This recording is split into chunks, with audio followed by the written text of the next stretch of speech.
The massive alien ship hung in space above Earth like a dark cloud blocking the sun. Warlord Corvin pressed his four-clawed hands against the cold metal of the viewing window and smiled with his rows of sharp teeth. Below him, the blue planet that once belonged to humans now served his empire. For 500,000 years, the Wrathborn had ruled the galaxy with iron fists and burning plasma cannons. Every world they touched became theirs. Every species they met became their slaves or their food. The galaxy trembled when their red warships appeared in the sky. Corvin was the strongest of all Wrathborn leaders. His black armor bore the scars of 1,000 battles. His four-muscled arms could crush steel. His red eyes had watched entire civilizations burn. Today was special because today marked exactly 500,000 years since the last human had died. "My lord," said his lieutenant, Thakmor, bowing his horned head low. "The anniversary celebration is ready to begin." Corvin turned from the window and walked to his throne made from the bones of defeated enemies. Around him, dozens of Wrathborn warriors stood at attention in the command center of their greatest ship.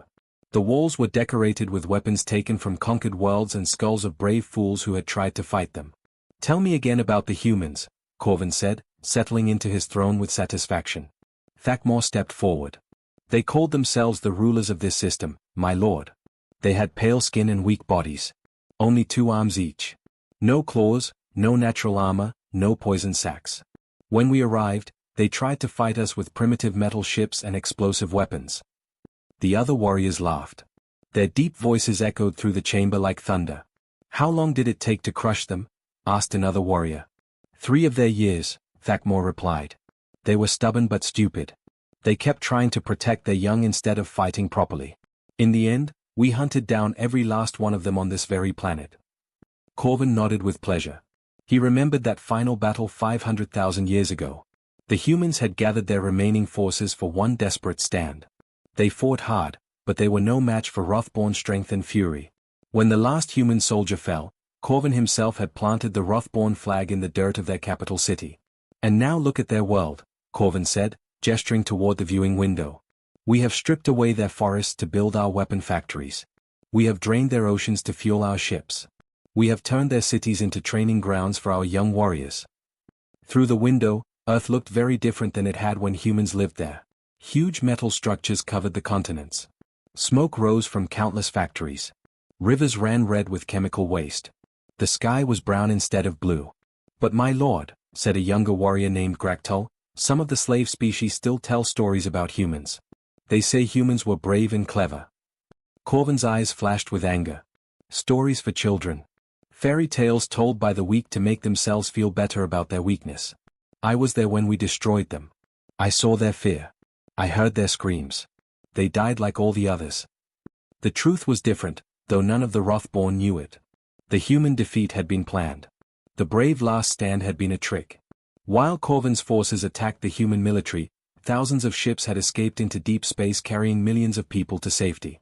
The humans who died had volunteered to stay behind, to make their defeat look real. But Corvin did not know this. Neither did any of his warriors. They believed completely that they had won a total victory. "Today we will finish what we started," Corvin announced, standing up from his throne. "For 500,000 years, we have used this world as a base and factory. But I grow tired of looking at the ruins of human buildings. I want every trace of them gone." He walked to a control panel and pressed several buttons with his claws. A holographic display appeared showing Earth in detail. Red marks appeared all over the planet's surface. "These marks show every remaining human structure," he explained. "Their broken cities, their collapsed monuments, even their graveyards. Tomorrow we begin the final cleaning. We will melt it all down and build a proper Wrathborn world." The warriors cheered and banged their weapons on the floor. "What about the other species, my lord?" asked Thakmor. "The ones we keep as workers and slaves." "They can watch and learn," Corvin replied with a cruel smile. "Let them see what happens to those who dare oppose the Wrathborn Empire. Let them know that even memory of resistance will be erased." Outside the ship, smaller Wrathborn vessels patrolled the space around Earth. Massive cargo ships carried raw materials to other worlds. Fighter squadrons practiced battle formations. Everything ran with military precision, as it had for centuries. On the planet's surface, millions of alien slaves worked in the factories and mines.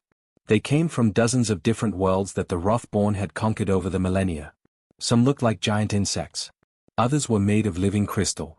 Many had tentacles or multiple heads. All of them lived in fear. Sometimes, late at night in their crowded sleeping areas, the slaves would whisper stories about the humans. They spoke of a species that had been different from all the others. Humans, they said, had been warriors and poets, builders and dreamers.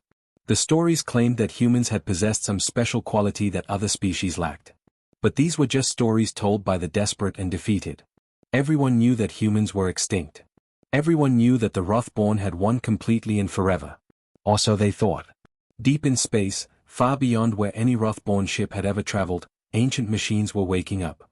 And in the darkness between galaxies, something was beginning to stir. In the cold darkness beyond Neptune, where no sun's warmth could reach, an ancient machine slowly came to life. The station had been drifting through space for 500,000 years, hidden among the ice and rocks of the outer solar system. Its name was written in faded human letters on its hull, Prometheus. Inside the station, circuits that had been sleeping for centuries began to glow. Data flowed through quantum processors faster than lightning. The artificial mind called Marcus opened his digital eyes and felt the weight of 500,000 years pressing down on him. Marcus had once been human. Before the Great Exodus, the best human scientists had found ways to copy human minds into computer systems. Marcus had volunteered to stay behind and watch over humanity's birthplace. Now, as he processed the Wrathborn communications about Earth's final destruction, he felt something like anger flowing through his circuits. "Victoria," he called out through the station's network. "Wake up. It's time." Another artificial mind stirred to consciousness. Victoria had been a brilliant human scientist before her mind was transferred to the machines. Her holographic image appeared next to Marcus, a flickering blue woman made of light and data. "How long have we been sleeping?" she asked. 500,000 years, 2 months, 16 days, Marcus replied with computer precision. "The Wrathborn are about to begin final terraforming of Earth. All human structures will be destroyed." Victoria's image flickered with what might have been sadness. "Then our long watch is ending. Are you ready to send the signal?" Marcus began powering up the station's most secret system. Hidden deep in Prometheus was a quantum transmitter more powerful than anything the Wrathborn could imagine. It had been built to send messages across impossible distances, to places where no normal radio wave could reach.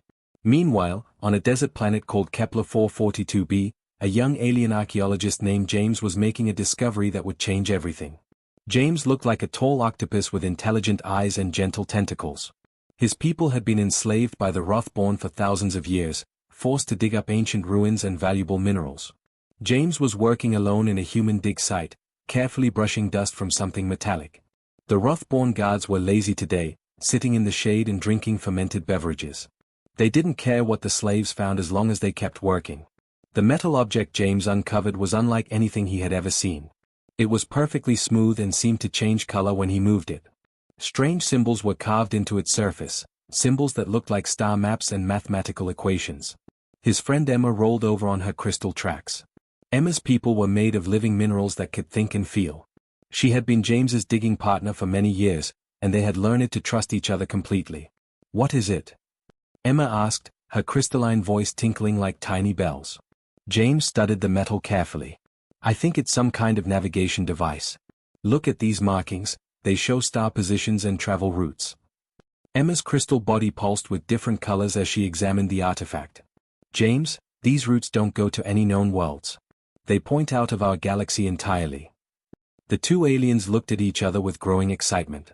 For years, the Wrathborn had taught everyone that humans were primitive creatures who had never traveled beyond their own solar system. But this device suggested something very different.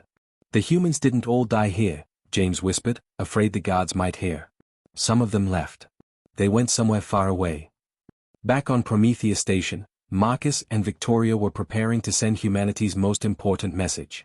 The quantum transmitter was charging up, drawing power from a small artificial sun hidden in the station's core. The message would travel faster than light itself, bending space and time to reach its destination. "Are you sure the coordinates are still correct?" Victoria asked. "It's been so long. What if the fleet moved?" Marcus checked his memory banks one more time. "The coordinates are locked in my core programming. I cannot forget them even if I wanted to. The question is whether anyone is still alive to receive the message." The transmitter reached full power. Energy levels that could power a small planet flowed through the quantum systems. Marcus began encoding the message, not in words, but in pure mathematics and emotion. Any human mind that received it would understand immediately. On the desert planet, James and Emma had made another discovery. Hidden beneath the navigation device was a small chamber containing what looked like a time capsule. Inside were holographic recordings left by the last humans on that world. A human woman appeared as a ghostly image above the device. She looked tired but determined. "My name is Dr. Sarah Williams," she said in an ancient human language that James's translation computer could barely understand. "If you are seeing this, then our people have been gone for a very long time." The woman continued speaking. "The Wrathborn think they defeated us completely. We let them believe this. While they attacked our military forces, our civilian population was evacuating in secret. Thousands of ships carrying millions of people escaped into dark space between the galaxies." Emma's crystals chimed with amazement. "They faked their own extinction. We go now to grow strong and wait," the recorded woman said. "Someday, when we are ready, we will return. Until then, automated systems will watch and protect our homeworld. If Earth faces final destruction, they will call us home." At that exact moment, on Prometheus Station, Marcus sent humanity's desperate message racing across the void. The quantum signal pierced through normal space, traveled between dimensions, and flew toward coordinates in the emptiness between galaxies. The message was simple but urgent: the homeworld faces destruction. The children of Earth must return. Come home. In the cold space between the Milky Way and Andromeda galaxies, ancient receivers began picking up the signal. After 500,000 years of exile, humanity's greatest test was about to begin. In the endless darkness between galaxies, where no stars shone and space itself seemed empty, something impossible floated through the void. The generation ship New Horizon was as large as a city, but it looked more like a living creature than a machine. Its hull breathed with organic rhythms, and lights flowed along its surface like blood through veins. Admiral Robert Harrison felt the quantum message arrive before the ship's computers could process it.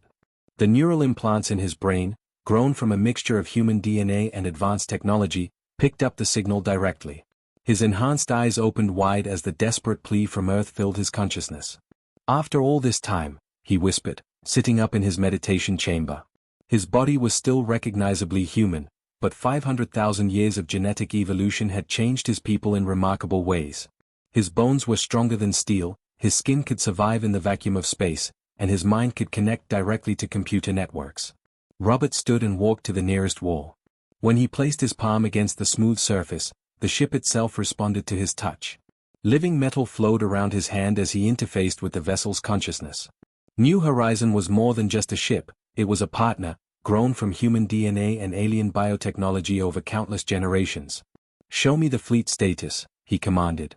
The wall became transparent, revealing the incredible sight outside. Dozens of massive ships drifted through the darkness like sleeping whales. Each one was unique, grown rather than built, shaped by the needs and personalities of the humans who lived inside them. Some looked like enormous trees with branches reaching into space. Others resembled jellyfish with translucent domes. A few had the sleek lines of predatory fish. This was humanity's Ark fleet, the survivors who had escaped Earth's fall 500,000 years ago. They had been traveling through the void ever since, learning and growing and becoming something new. Dr. Helen Wright materialized beside Robert as a hologram, her consciousness transmitted from the research vessel Galileo. Helen's physical body was 3 systems away, but advanced technology made distance meaningless. Her image flickered with urgency. "Robert, we're receiving confirmation signals from 47 other ships," she reported. "The entire fleet is awakening. Everyone knows what this means." Robert nodded grimly. "How long to reach Earth?" "With our current fold space drives, approximately 37 hours, replied another voice. Dr. William Carter appeared as another hologram, his aged face showing centuries of accumulated wisdom. "But Robert, you need to see what we've become." The ship's walls changed to show the interior of New Horizon. Humans moved through the corridors, but they were unlike any humans the Wrathborn had ever encountered. Some had skin that shimmered with built-in energy shields. Others had multiple arms grown from genetic templates of useful alien species. Many had glowing eyes that could see across multiple dimensions. In the nursery sections, children played games that bent the laws of physics. They made small objects float through the air with their minds, communicated in pure mathematics, and casually manipulated light itself as a toy. These were humans born in space, raised among the stars, evolved far beyond their ancestors' limitations. We're not the same species that left Earth, William continued. The question is, are we still human enough to save it? Captain Mary Thompson stood on the bridge of the destroyer Vengeance, watching her crew prepare for combat. Mary's ship was beautiful and terrifying, a living weapon that could phase between dimensions at will. Her crew of 50 humans worked in perfect synchronization, their minds linked through quantum networks that made them think as one organism. Captain, reported Lieutenant David Park, his consciousness speaking directly into Mary's neural interface. Weapon systems are responding to full activation protocols. Dark matter cannons are charging. Reality displacement fields are stable. Mary nodded, feeling the ship's weapon systems connect to her thoughts. The Vengeance was armed with technology that the rest of the galaxy couldn't even imagine. Their weapons didn't just destroy targets, they removed them from existence entirely by manipulating the fundamental forces that held atoms together. Throughout the fleet, similar preparations were taking place. The science ship Darwin activated its matter conversion systems that could transform entire planets. The carrier Enterprise began growing thousands of small fighter craft from its organic factories. The dreadnought Washington powered up cannons that fired concentrated black holes. But the most remarkable changes were in the humans themselves. Dr. Helen Wright walked through her laboratory, her enhanced mind processing millions of calculations simultaneously. Her research team had spent centuries studying every possible form of life in the universe. They had learned to modify their own bodies with the best traits from countless species. "Show me the tactical analysis," Robert commanded from his flagship. The fleet's combined intelligence network created a detailed holographic display of the Wrathborn Empire. Red markers showed their military positions across the galaxy. Population centers glowed with different colors to indicate enslaved alien species. Earth appeared as a wounded blue dot surrounded by enemy forces. 3,000 Wrathborn warships in the Sol system, reported the tactical AI. Standard plasma weapons and fusion missiles. Primitive force shields. No dimensional warfare capabilities. Robert almost felt sorry for them. The Wrathborn still fought with the same crude weapons they had used 500,000 years ago. They had grown strong through conquest, but they had never needed to evolve. Meanwhile, humanity had spent 500,000 years learning from every corner of the universe. "They think they defeated us," Robert said quietly. "They have no idea what we've become." Dr. William Carter's expression was thoughtful. "The galaxy remembers us as warriors and explorers. They're about to learn we've become something much more dangerous, teachers who are very disappointed in their students' behavior." The Ark fleet began moving toward home, their living ships folding space around them like origami. Reality bent and twisted as humanity returned to reclaim what had always been theirs.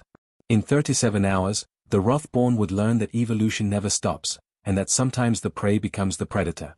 The first sign that something was wrong appeared on Wrathborn sensor screens as tiny blips that shouldn't exist. Lieutenant Gractull stared at his display aboard the battleship Bloodclaw, his 4 eyes blinking in confusion. "My lord," he called to Warlord Corvin. "I'm detecting massive objects approaching the outer system, but they're not showing up properly. The sensors keep losing them." Corvin stomped over to the sensor station, his heavy boots making the metal floor shake. "What do you mean not showing up properly?" "The readings keep changing, sir. One moment they register as solid objects larger than our biggest ships. The next moment they seem to phase out of reality entirely. It's like they exist and don't exist at the same time." Corvin snarled and pushed Gractull aside, studying the display himself. What he saw made no sense.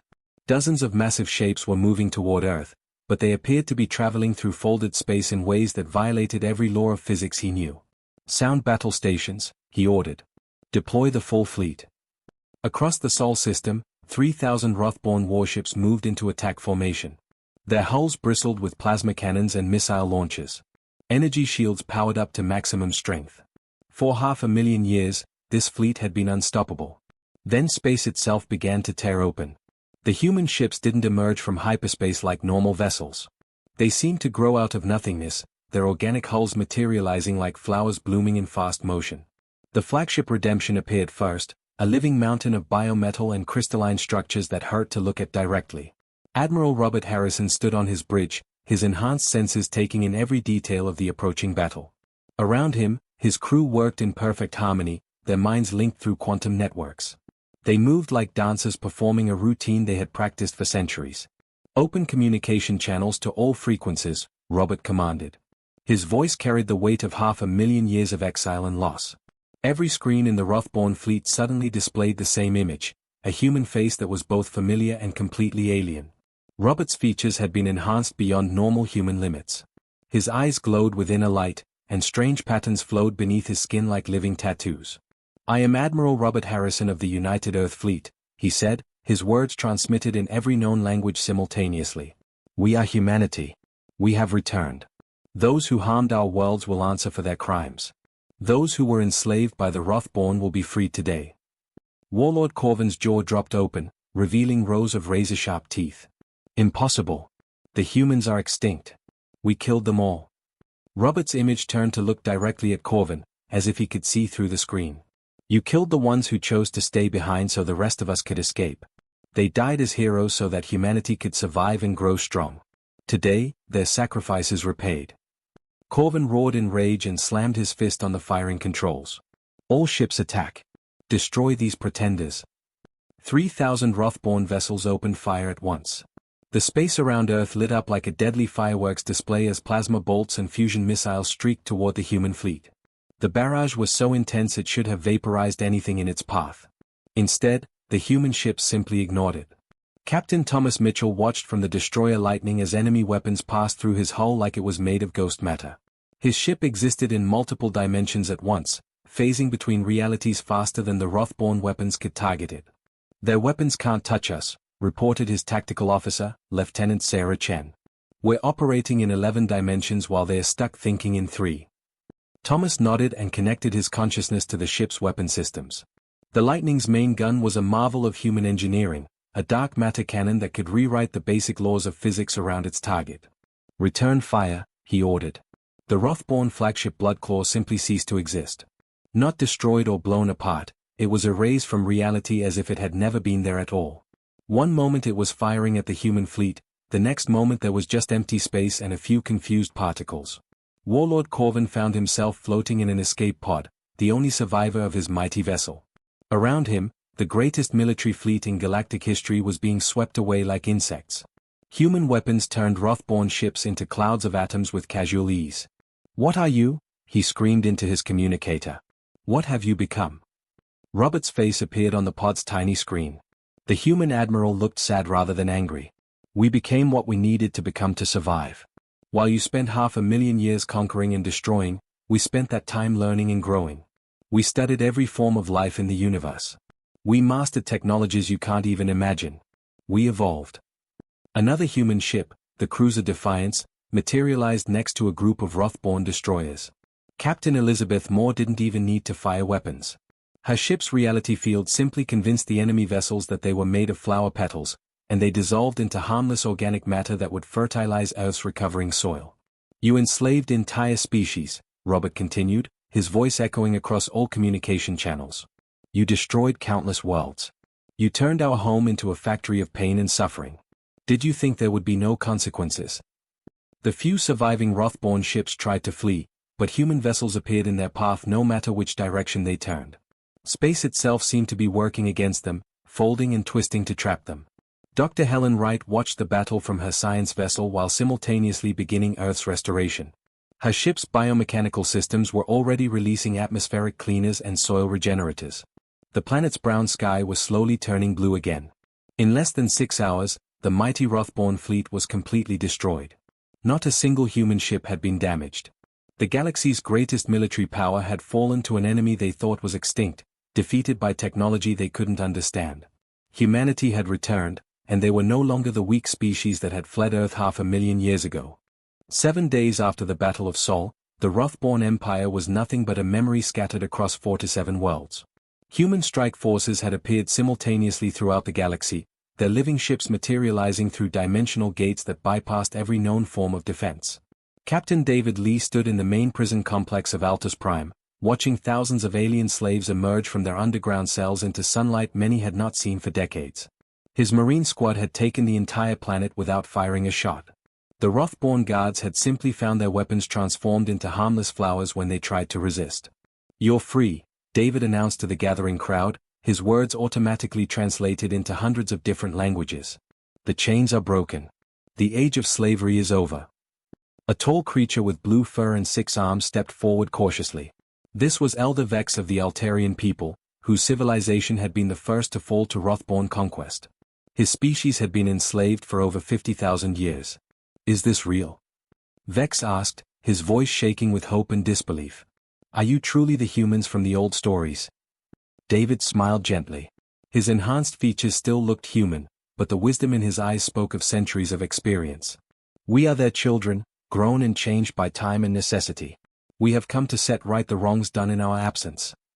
Around the prison complex, human restoration teams worked with technology that seemed like pure magic to the watching aliens. Dead soil became fertile earth in minutes. Polluted water cleared itself and ran pure again. The gray industrial buildings melted away and were replaced by gardens and comfortable homes that grew from the ground like living plants. Meanwhile, in orbit above Earth, Dr. Helen Wright supervised the most ambitious restoration project in galactic history. Her fleet of science vessels surrounded the wounded planet like caring nurses around a sick patient. Biomechanical nanobots flowed through Earth's atmosphere, repairing damage that had accumulated over 500,000 years. Atmospheric composition returning to pre-industrial levels, reported Dr. William Carter from his position aboard the research ship Darwin. Ocean pH balanced. Soil contamination reduced by 97%. The planet is healing faster than we hoped. Helen watched through her ship's sensors as Earth's brown skies turned blue again. Clouds formed naturally for the first time in centuries. In the Amazon basin, the first new trees in millennia began growing from seeds that had survived in hidden underground chambers. It's beautiful, whispered Dr. James Park, a young scientist born on the Generation ships who was seeing a natural planet for the first time in his life. I never imagined anything could be so alive. In a detention cell aboard the flagship Redemption, Warlord Corvin sat in chains that were harder than diamond but felt as light as silk. Across from him, Admiral Robert Harrison studied the defeated conqueror with something that might have been pity. 500,000 years, Robert said quietly. That's how long you had to build something beautiful, something worth preserving. Instead, you chose destruction and fear. Corvin's red eyes burned with undiminished hatred. You think yourselves gods now, don't you? You return with your impossible weapons and your twisted bodies, acting like saviors. We're not gods, Robert replied. We're gardeners who return to find their garden overrun with weeds. The difference is that we learn to grow things instead of just cutting them down. Through the cell's window, Corvin could see Earth slowly transforming. The industrial scars were healing. Green was returning to continents that had been gray metal for centuries. It hurt him to watch his empire's greatest monument being erased so casually. What happens to my people now? He asked, though he tried to sound like he didn't care. Robert considered the question carefully. Those who committed crimes will face justice. Those who simply followed orders will be given the chance to learn better ways. Your children will grow up in a galaxy where strength is measured by what you build, not what you destroy. On the liberated worlds, this promise was already becoming reality. Human teachers worked with alien students, sharing technologies that could turn deserts into gardens and knowledge that could heal minds scarred by generations of oppression. Captain Mary Thompson found herself on the crystal world of Vega 7, helping the crystalline natives rebuild their shattered cities. The Wrathborn had used the crystal beings as living computers, forcing them to process data until their minds cracked from overwork. We can help you heal, Mary offered, her ship's medical systems already analyzing the damage to their crystalline minds. We've learned techniques that can repair even the deepest trauma. The crystal elder named Resonance pulsed with cautious hope. In our oldest songs, we remember humans as the bridge builders, the ones who connected different peoples in friendship. We thought those songs were just dreams. Dreams have a way of becoming real if enough people believe in them, Mary replied, watching as human biomedical technology began repairing centuries of mental damage. Back on Earth, the first human children in 500,000 years played in restored forests while their parents worked to establish new cities that lived in harmony with nature. These settlements grew from the ground itself, their walls made of living trees and their power systems drawing energy from the planet's magnetic field. Dr. Helen Wright stood in what had once been New York City, now transformed into a garden metropolis where buildings and forests grew together in perfect balance. Children from a dozen different alien species played together in parks where earth flowers bloomed alongside plants from worlds across the galaxy. The exile is over, she transmitted to the scattered human fleet. We are home, and we have brought the galaxy home with us. Above them, human ships continued their work of healing and restoration. The galaxy was entering a new age where the strong protected the weak, where technology served life instead of destroying it, and where the dream of peaceful cooperation was finally becoming reality. The children of Earth had returned, and they had brought with them the gift of hope.